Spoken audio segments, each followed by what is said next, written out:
خوش آمدید۔ 27 دسمبر 2007 کو راولپنڈی کے لیاقت باغ میں پاکستان کے ایک سابق وزیر اعظم کو جلسہ گاہ سے خطاب کے بعد قتل کر دیا گیا، جس نے پاکستان کی سیاست میں ایک نیا رخ اختیار کیا۔ یہ داستان ہے اسلامی دنیا کی سب سے پہلی خاتون وزیر اعظم محترمہ بے نظیر بھٹو کی۔ مزید آگے بڑھنے سے پہلے ہماری ویڈیو کو لائک کریں، چینل کو سبسکرائب کریں اور ایسی ہی مزید ویڈیوز دیکھنے کے لیے بیل آئیکن کو پریس کر دیں۔ سابق صدر جنرل پرویز مشرف کے دور میں محترمہ بے نظیر بھٹو جلا وطن رہی۔ جلا وطنی کے دوران زیادہ تر محترمہ بے نظیر بھٹو دبئی اور لندن میں مقیم رہی۔ 2008 پاکستان میں الیکشن کا سال تھا، اس لیے محترمہ بے نظیر بھٹو نے وطن واپسی کا فیصلہ کیا اور 18 اکتوبر 2007 کو واپس پاکستان آئی۔ وطن واپسی پر وہ شہر قائد میں اتری اور پھر ایک قافلے کی حیثیت میں وہ اپنے گھر روانہ ہو گئی۔ قافلے میں لوگوں کی ایک کثیر تعداد شامل تھی۔ جب یہ قافلہ جنہ انٹرنیشنل ایئرپورٹ سے کارساز کے مقام پر پہنچا تو ان کے قافلے پر ایک خودکش حملہ ہو گیا۔ محترمہ بے نظیر بھٹو کی جان کو لاحق خطرات سب کے سامنے آ گئے۔ اس حملے میں ایک بڑی تعداد میں لوگوں کی اموات ہوئیں۔ تقریباً 139 افراد جاں بحق ہوئے جبکہ 450 کے قریب افراد زخمی ہوئے۔ ہلاک ہونے والے لوگوں میں تقریباً 50 افراد پاکستان پیپلز پارٹی کے اپنے سیکیورٹی گارڈز کی تھی۔ ہلاک افراد میں 6 پولیس اہلکار بھی شامل تھے۔ ان تمام سیکیورٹی گارڈز اور پولیس اہلکاروں نے محترمہ بے نظیر بھٹو کی گاڑی کو گھیرا ہوا تھا۔ اس حملے میں محترمہ بے نظیر بھٹو تو خیریت سے رہی، لیکن اس کے پیش نظر اس وقت کے صدر جنرل پرویز مشرف سے مطالبہ کیا گیا کہ محترمہ بے نظیر بھٹو کی سیکیورٹی میں خصوصی اضافہ کیا جائے اور ان کو پرائیویٹ گارڈز، چیمبرز اور پولیس کی آرمرڈ کارز فراہم کی جائیں۔ مبینہ طور پر ایک امریکہ کے سینیٹر نے بھی مشرف کو محترمہ بے نظیر بھٹو پر ممکنہ دہشت گردی کے حملے سے آگاہ کیا۔ 27 دسمبر 2007 کو محترمہ بے نظیر بھٹو نے راولپنڈی کے لیاقت باغ میں ایک منعقدہ جلسے سے خطاب کرنا تھا۔ اس باغ میں ملک کے پہلے وزیر اعظم صاحبزادہ لیاقت علی خان کو بھی قتل کیا گیا تھا، جس کی بنا پر اس باغ کو ان کے نام سے منسوب کیا گیا۔ جلسہ پرسکون انداز میں ختم ہو گیا اور پھر محترمہ بے نظیر بھٹو واپس جانے کے لیے اپنی گاڑی میں بیٹھ گئی۔ اس دوران وہ عوام کے جوش و جذبے کا جواب دینے کے لیے اپنی گاڑی کی سن روف کھول کر باہر نکل آئیں۔ ان کی گاڑی ٹویوٹا لینڈ کروزر تو بلٹ پروف تھی، لیکن وہ عوام کے نعروں کا جواب دینے کے لیے جو باہر نکلی تو اسی دوران ایک نامعلوم شخص نے ان پر فائرنگ کر دی۔ ان پر 3 گولیاں چلائی گئیں اور پھر محترمہ بے نظیر بھٹو کی گاڑی کے قریب جا کر دھماکہ بھی کر دیا گیا۔ ٹائمز آف انڈیا نے اپنی ویب سائٹ پر محترمہ بے نظیر بھٹو پر فائرنگ اور دھماکے کی ایک ویڈیو شیئر کی، لیکن یہ ویڈیو کچھ ہی دیر بعد ڈیلیٹ کر دی گئی۔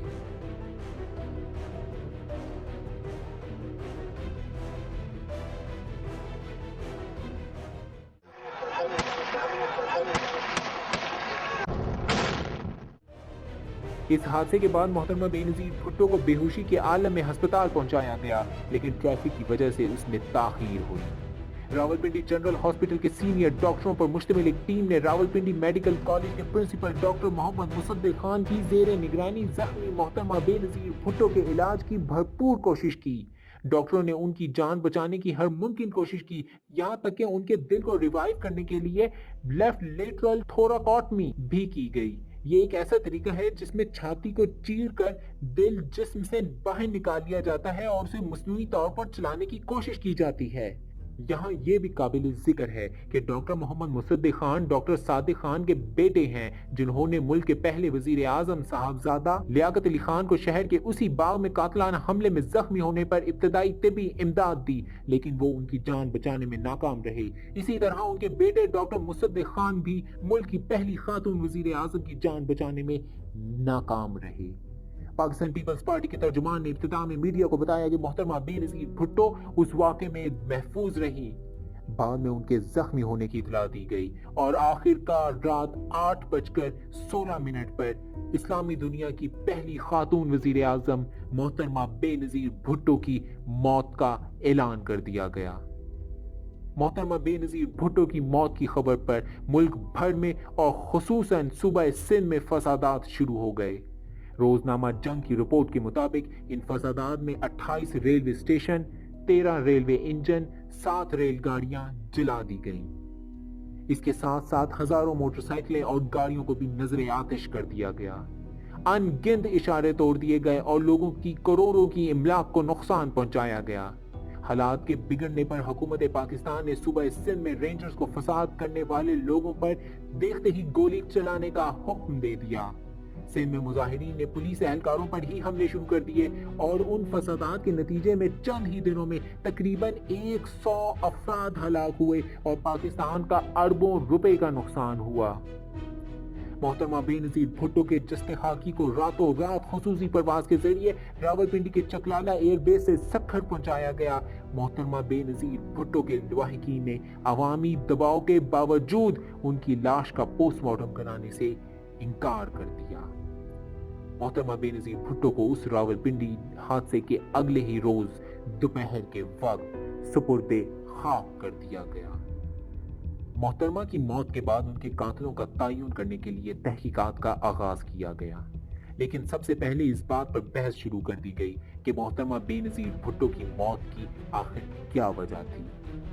وزارت داخلہ کی جانب سے جو ابتدائی بیان جاری کیا گیا اس میں محترمہ بے نظیر بھٹو کی موت کی وجہ گردن میں گولی کا لگنا قرار دیا گیا۔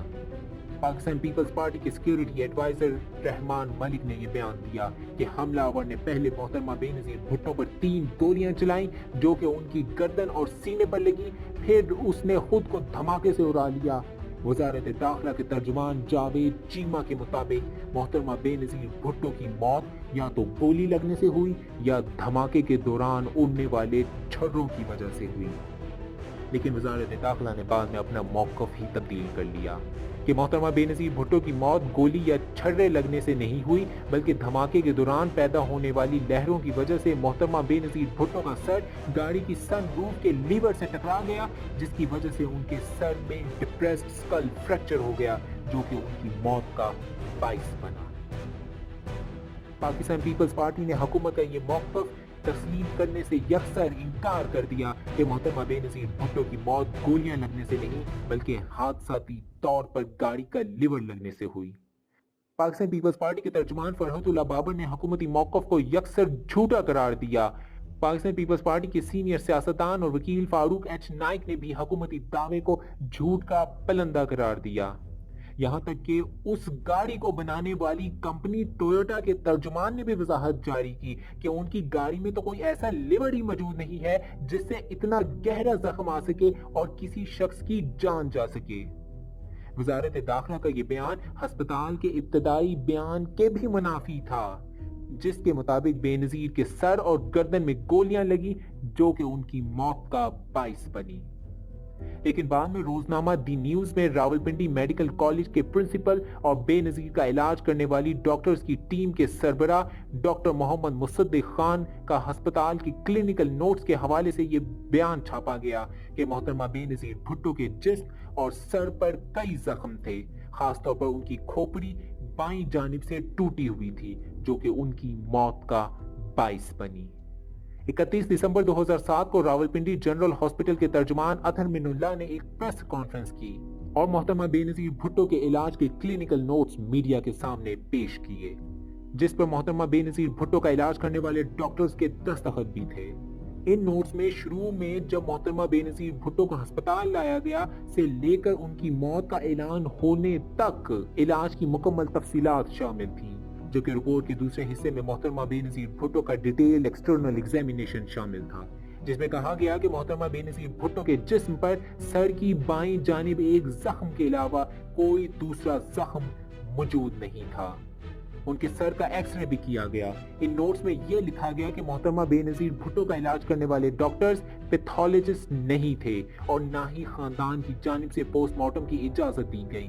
اس رپورٹ کے آخر میں cause of death open head injury with depressed skull fracture leading to CPA cardiopulmonary arrest لکھا گیا، جس کا مطلب آسان الفاظ میں سر پر ایک گہری چوٹ کا لگنا تھی جس کی وجہ سے ان کے دل اور پھیپھڑے کے عوامل متاثر ہوئے اور ان کے دل نے کام کرنا بند کر دیا۔ اس قتل کی تحقیقات کے لیے اسکاٹ لینڈ یارڈ کی ایک ٹیم کو بلایا گیا جس نے 28 فروری 2008 کو اپنی رپورٹ شائع کی کہ محترمہ بے نظیر بھٹو کی موت دھماکے کے دوران پیدا ہونے والی لہروں کی وجہ سے ان کا سر گاڑی کے لیور سے ٹکرا جانے کی وجہ سے ہوئی۔ واشنگٹن پوسٹ میں ایک خبر شائع ہوئی کہ موقع واردات کو کلیئر کرنے کے فوراً بعد دھو دیا گیا تھا۔ نہ تو کوئی ثبوت جمع کیے گئے اور نہ ہی اس جگہ کو عام عوام سے محفوظ کیا گیا۔ اس رپورٹ میں یہ بھی موقف اختیار کیا گیا کہ محترمہ بے نظیر بھٹو کا پوسٹ مارٹم جان بوجھ کر نہیں کرایا گیا اور جلد از جلد ان کے جسد خاکی کو دفن کر دیا گیا۔ حکومتی بیانات میں تضاد ہونے کے باوجود محترمہ بے نظیر بھٹو کے شوہر آصف علی زرداری نے بھی محترمہ بے نظیر بھٹو کا پوسٹ مارٹم کرانے کے لیے کوئی زور نہ دیا، بلکہ جلد از جلد دفنانے کی کوشش کی، جس سے شکوک و شبہات مزید پیدا ہو گئے۔ اسکاٹ لینڈ یارڈ کی جاری کردہ رپورٹ پر بہت سے سوال اٹھائے گئے کہ ان کی ٹیم آخر اس نتیجے پر کیسے پہنچ گئی، جبکہ محترمہ بے نظیر بھٹو کا نہ تو پوسٹ مارٹم کرایا گیا اور نہ ہی موقع واردات سے ثبوت اکٹھے کیے گئے، بلکہ پہلی فرصت میں ہی اس جگہ کو دھو دیا گیا۔ اس رپورٹ میں یو کے ہوم آفس کے پیتھولوجسٹ ڈاکٹر نیتھنیل کیری کے نکات بھی شامل کیے گئے، جنہوں نے محترمہ بے نظیر بھٹو کی موت سر پر چوٹ لگنے سے ہونے کی تصدیق کی۔ مختصراً اسکاٹ لینڈ یارڈ نے بھی حکومت پاکستان کے موقف کی تائید کی، جس کی وجہ سے بہت سے تجزیہ کاروں نے اس رپورٹ کو جھوٹ کا پلندہ قرار دیا۔ اس طرح وجہ موت آج تک ایک معمہ ہی ہے۔ دوسرا یہ پہلو تھا کہ آخر محترمہ بے نظیر بھٹو پر فائرنگ اور خودکش حملہ کس نے کرایا۔ ایک اسرائیلی اخبار مورف نے اس بات کا دعویٰ کیا کہ محترمہ بے نظیر بھٹو نے اپنی موت سے چند ہفتے قبل امریکہ کی خفیہ agency CIA، Scotland Yard اور حتیٰ کہ اسرائیلی موساد کو بھی خطوط لکھ کر اپنی سیکیورٹی کے خدشات کے بارے میں آگاہ کیا۔ محترمہ بے نظیر بھٹو نے امریکہ کی سیکیورٹی کمپنی بلیک واٹر اور برطانیہ کی کمپنی آرمرڈ گروپ کو بھی اپنی سیکیورٹی کے لیے انتظامات کرنے کو کہا، لیکن پاکستانی حکومت نے ان کمپنیوں کے اہلکاروں کو ویزا تک دینے سے انکار کر دیا۔ لیکن محترمہ بے نظیر بھٹو کی موت کے بعد ان خطوط کا ذکر نہ تو حکومت کی جانب سے کبھی کیا گیا اور نہ ہی پاکستان پیپلز پارٹی کی قیادت نے کبھی ان خطوط کا ذکر کیا۔ محترمہ بے نظیر بھٹو کو قتل کرنے کا ذمہ دار القاعدہ کے سربراہ ایمن الظواہری کو قرار دیا گیا۔ امریکی وزارت خارجہ نے بھی اس خدشے کا اظہار کیا، لیکن یقین سے کچھ بھی کہنے سے اجتناب کیا۔ 29 دسمبر 2007 کو اسی القاعدہ کے ترجمان نے ایک پریس ریلیز میں محترمہ بے نظیر بھٹو کے قتل سے لا تعلقی کا اعلان کیا کہ ہم قبائلی لوگ ہیں اور ہم خواتین پر حملہ نہیں کرتے۔ ہمیں یہ رسم و رواج نہیں کہ ہم خاتون پر ہاتھ اٹھائیں۔ یہ بات کافی اہم ہے کہ القاعدہ نے اس کیس سے لا تعلقی کا اعلان کیا، جبکہ القاعدہ کی روایت یہ ہے کہ وہ جو کام کرتے ہیں اس کی سرے عام ذمہ داری قبول کرتے ہیں۔ پاکستان پیپلز پارٹی کے لوگوں نے بھی حکومت کے اس موقف کو یکسر مسترد کر دیا کہ اس قتل میں القاعدہ ملوث ہے اور تمام تر ذمہ داری اس وقت کے صدر جنرل ریٹائرڈ پرویز مشرف پر ڈال دی کہ القاعدہ کا نام تو صرف حقیقت کو چھپانے کے لیے استعمال کیا گیا۔ کچھ عرصے بعد محترمہ بے نظیر بھٹو کا ایک خط بھی منظر عام پر آیا، جو کہ انہوں نے خود جنرل پرویز مشرف کو لکھا کہ 4 لوگوں سے ان کو اپنی جان کا خطرہ ہے۔ ان میں انٹیلیجنس بیورو کے چیف بریگیڈیئر ریٹائرڈ اعجاز شاہ، سابق وزیر اعلیٰ پنجاب چودھری پرویز الہی، سابق وزیر اعلیٰ سندھ ارباب غلام رحیم اور سابق ISI چیف جنرل ریٹائرڈ حمید گل شامل تھے۔ برطانوی اخبار دی ٹائمز میں یہ مضمون شائع ہوا کہ اس وقت ISI کے مختلف کالعدم تنظیموں سے گہرے تعلقات تھے، تو شاید یہ ان لوگوں کا کام ہو سکتا تھا، لیکن پرویز مشرف کے اس کیس میں ملوث ہونے کا امکان نہ کے برابر ہے، کیونکہ اس قتل سے مشرف کو کوئی فائدہ حاصل نہیں ہوا، یہاں تک کہ اس قتل کے چند ہی ماہ بعد ان کی اپنی حکومت ہی چلی گئی۔ یونائیٹڈ نیشنز کے سیکرٹری جنرل بان کی مون نے 5 فروری 2009 کو ایک ٹیم پاکستان بھیجی، جس کا مقصد اس قتل والے دن واقعات کی نشاندہی کرنا تھا۔ اس ٹیم کا مقصد قاتلوں کا تعین کرنا نہیں تھا، کیونکہ ان کے بقول قاتلوں کا تعین کرنا حکومت پاکستان کا کام تھا۔ BBC نے یونائیٹڈ نیشنز کی یہ رپورٹ نشر کی کہ حکومت پاکستان اور ذیلی حکومت محترمہ بے نظیر بھٹو کی حفاظت میں بری طرح ناکام رہی۔ ایسا لگتا تھا کہ ایک سابق وزیر اعظم کی سیکیورٹی کے لیے کوئی انتظامات ہی نہ کیے گئے۔ پولیس کا رویہ نہایتی غیر پیشہ ورانہ اور غیر سنجیدہ تھا۔ خاص طور پر حادثے کے بعد موقع واردات کو بغیر کوئی ثبوت جمع کیے دھو دینا غیر ذمہ داری کا منہ بولتا ثبوت ہے، جس نے بعد میں بہت سے سوالات کو جنم دیا۔ حکومت، پولیس اور تفتیشی ادارے پہلے تو محترمہ بے نظیر بھٹو کی سیکیورٹی میں اور پھر ان کے قتل کی تحقیقات میں یا تو بری طرح ناکام رہے یا انہیں کام ہی نہیں کرنے دیا گیا۔ حادثے کے دن وفاقی حکومت، پنجاب حکومت اور راولپنڈی پولیس میں کوئی رابطہ تک نہیں ہوا اور ہر کوئی اپنی مرضی سے کام کرتا رہا، یہاں تک کہ پولیس کی پاکستان پیپلز پارٹی کے سیکیورٹی گارڈ سے کوئی بات تک نہ ہوئی۔ ان لوگوں کا بھی تعین نہیں کیا گیا جنہوں نے محترمہ بے نظیر بھٹو کو بحفاظت جلسہ گاہ سے ان کے گھر منتقل کرنا تھا۔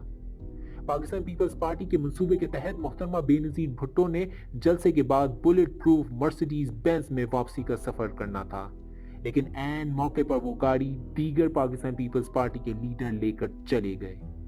ان لیڈران میں رحمان ملک، بابر اعوان اور فرحت اللہ بابر شامل تھے۔ اس کی وجہ سے مجبوراً محترمہ بے نظیر بھٹو کو بلٹ پروف لینڈ کروزر میں سفر کرنا پڑا۔ وہ خیریت سے اس گاڑی میں بیٹھ بھی گئیں، لیکن آخر پھر کس کے کہنے پر وہ گاڑی کی سن روف کھول کر باہر نکل آئیں اور لوگوں کے نعروں کا جواب دینے لگی۔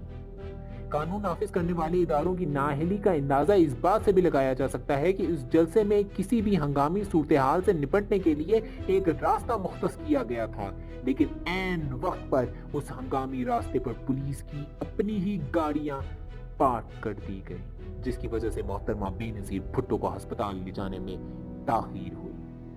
رپورٹ میں نشاندہی کی گئی کہ سینٹرل پولیس آفیسر ساور عزیز کو محترمہ بے نظیر بھٹو کی موت کے فوراً بعد ان کا پوسٹ مارٹم کرانا چاہیے تھا، کیونکہ وہ ایک سابق وزیر اعظم تھی اور عوام کو ان کی موت کی وجہ جاننے کا پورا حق تھا۔ اس سلسلے میں ساور عزیز کا پوسٹ مارٹم نہ کرانا اور لاش ایک تابوت میں رکھ کر زرداری کی آمد کا انتظار کرنا حیران کن عمل تھا۔ 5 نومبر 2011 کو عدالت میں 2 پولیس افسران سمیت 7 لوگوں پر فرد جرم عائد کی گئی۔ ان پولیس افسران میں راولپنڈی کے ایک سابق پولیس چیف بھی شامل تھے۔ دیگر لوگوں میں تحریک طالبان پاکستان کے سابق امیر بیت اللہ محسود بھی شامل تھا۔ 20 اگست 2013 کو قتل کی سازش کرنے اور اس میں دیگر لوگوں کی معاونت کرنے کے الزام میں سابق صدر جنرل ریٹائرڈ پرویز مشرف پر بھی فرد جرم عائد کر دی گئی۔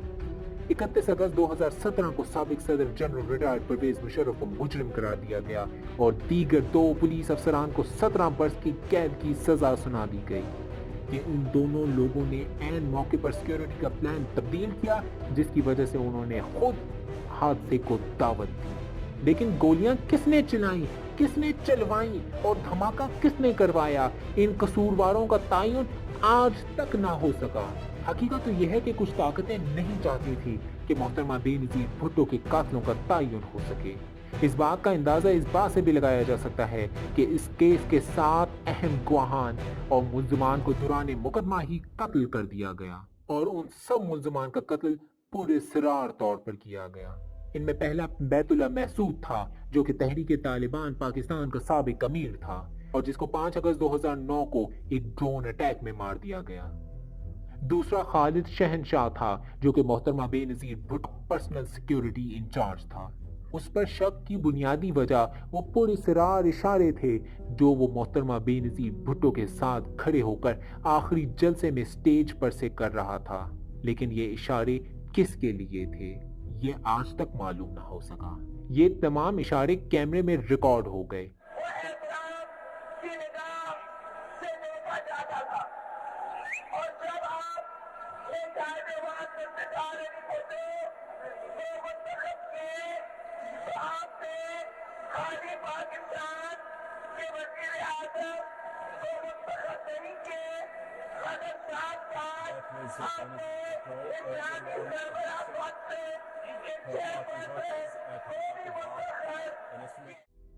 خالد شہنشاہ کو کچھ نامعلوم لوگوں نے کراچی میں گولیاں مار کر قتل کر دیا۔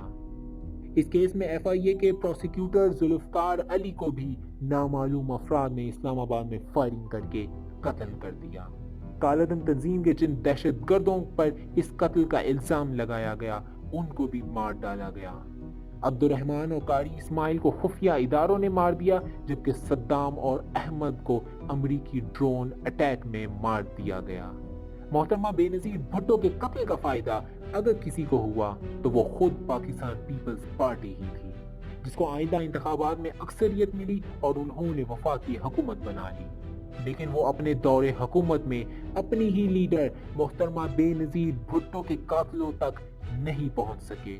اس طرح اس قتل کے اصل مجرمان کا تعین آج تک نہیں ہو سکا۔